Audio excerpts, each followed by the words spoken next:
I call to order the July 24th, 2024 meeting of the Area Board of Zoning Appeals of Tippecanoe County. First item on the agenda is the roll call. Steve Clevenger. Present. Gary Schroeder. Here. Tim Vanderplatz. Here. Robert Novak. Here. Brett Halberg. Here. Ed Butts. Here. Bita Rajkarnikar. Present. Quorum present.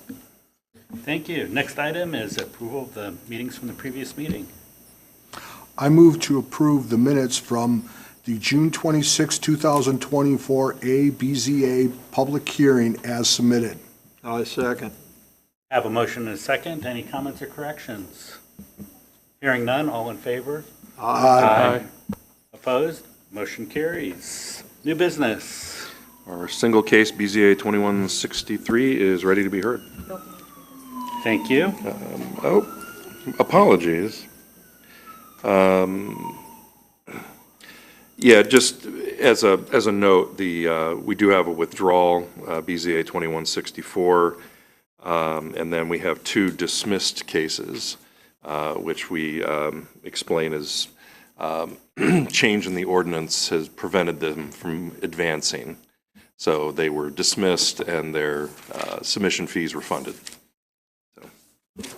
Thank you. And with such a small audience, I'm not going to run through those. But I'd like to briefly describe our procedures for today's meeting. And actually, I'll take the public hearing motion first. I move that there be incorporated into the public hearing portion of each application to be heard this evening and to become part of the evidence at such hearing, the Unified Zoning Ordinance, the Unified Subdivision Ordinance, the Comprehensive Plan, the bylaws of the Area Board of Zoning Appeals, the application and all documents filed therewith, the staff report and recommendation on the applications to be heard this evening, and responses from the checkpoint agencies. Second. Have a motion and a second. All in favor? Aye. Opposed? Motion carries. Now for the procedures. Each case will be heard following a motion and a second from the board. We'll ask the staff to report on its findings. Following the staff report, we'll ask the petitioner to present his or her case, after which anyone wishing to support the petitioner's request for variance or special exception will be asked to come forward. After hearing from the petitioner and those speaking on his or her behalf, we will ask those speaking against the petition to present their arguments. The petitioner will then be allowed to rebut arguments raised by those in opposition to his or her petition. Following the rebuttal, the board may wish to ask questions of the petitioner's supporters and opponents of the petition or of the staff. The staff will have the opportunity at this time to make any necessary clarifying comments. We will then vote by use of a prescribed ballot. 4 votes are necessary to make any decision. In the absence of 4 votes, either for or against, the petition is automatically continued to the next meeting. Please observe the following guidelines for the sake of time and fairness to all. State your name and address for the record before you speak. Limit your remarks to 5 minutes or less. Do not repeat arguments that have been brought up by others. Remember that all visual aids used to support your arguments will remain the property of the board. Cell phones must be turned off while the meeting is in session. Please step out of the room before you're using your cell phone. With that in mind, we will hear the first case. I move to hear and vote on BZA 2163, Rebecca Stevenson. Petitioner and owner is requesting a variance to reduce the rear setback from the required 25 feet to 15 feet to allow an addition to the single-family home. The R1 zone property is lot 48 in the Wabash Shores, second edition, part 1, more commonly known as 2220 Miami Trail in West Lafayette, Wabash 07, Southeast 23-4, UZO 2-1-8. Second. A motion and a second, and we'll hear from staff, please. Amanda? Thank you. Amanda Esposito, APC staff. We are over on the west side of the county here, just south of Sagamore, on the north end of the map here, if my mouse is going to work, which I apologize that it is not, is the Fresh Time grocery store up there along Sagamore. There we go. This is all R1 zoning here, single family. Ryan, I might need you to advance my slides for me. This mouse is not. Okay. There's a closer up of the aerial. It's a single family home, ranch style, with other similar ranch style houses around it. In the area here, the only other case that was similar to this was in 2002, which allowed a carport to be constructed 3.9 feet from the side lot line instead of the required 6 feet for a lot on Indian Trail Drive. The variance in this case is requested because the petitioner is proposing to enclose the cement patio to the rear of the house, as you can see on the site plan there. The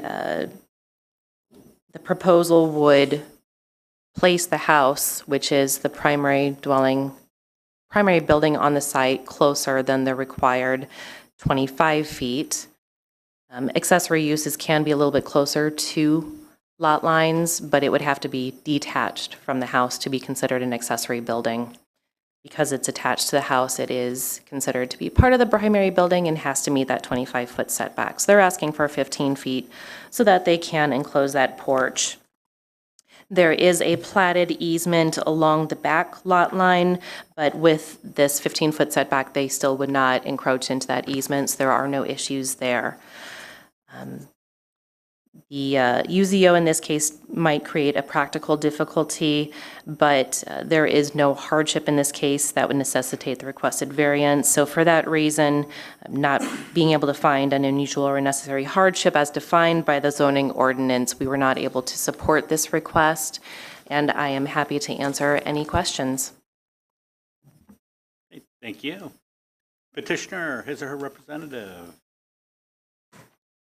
Please come forward and state your name and address for the record and state your Rebecca arguments. Stevenson, 2220 Miami Trail. Yep. And then, Anything that you'd like to say about, no, just, I'd like to have an enclosed porch, you know. I don't believe it's gonna affect any neighbors around me. I believe it's gonna increase the value of the house and the usefulness of the house. So. Just seeing if I can get it. Yep. okay, Yep. thank you. Okay. Anyone else wishing to speak in favor of the petition?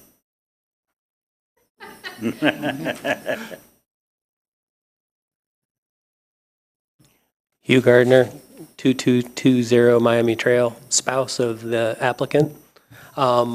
I support her motion. I think it would, like she said, increase the value of the house, allow us to enjoy, you know, the use of the slab area more, and generally improve everything. And that's all I have to say. Thank you. Does the city have anything to add, Chad? Okay. Are there any questions or comments from the board?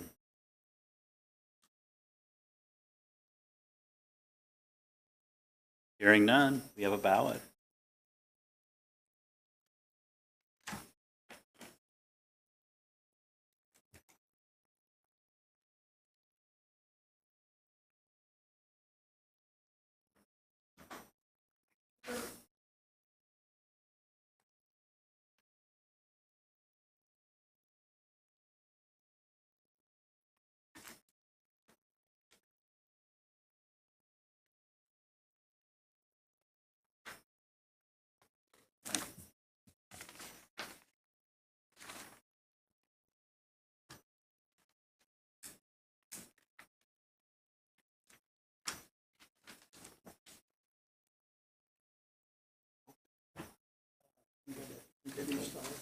I didn't. Yeah, I did, okay. I've got a history of not doing that. So. Not much of a signature, but it is.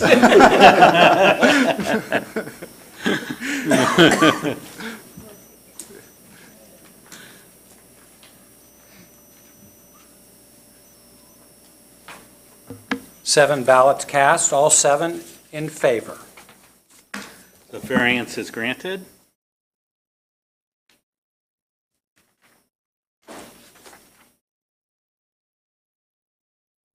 And I guess, let's see, what administrative matters?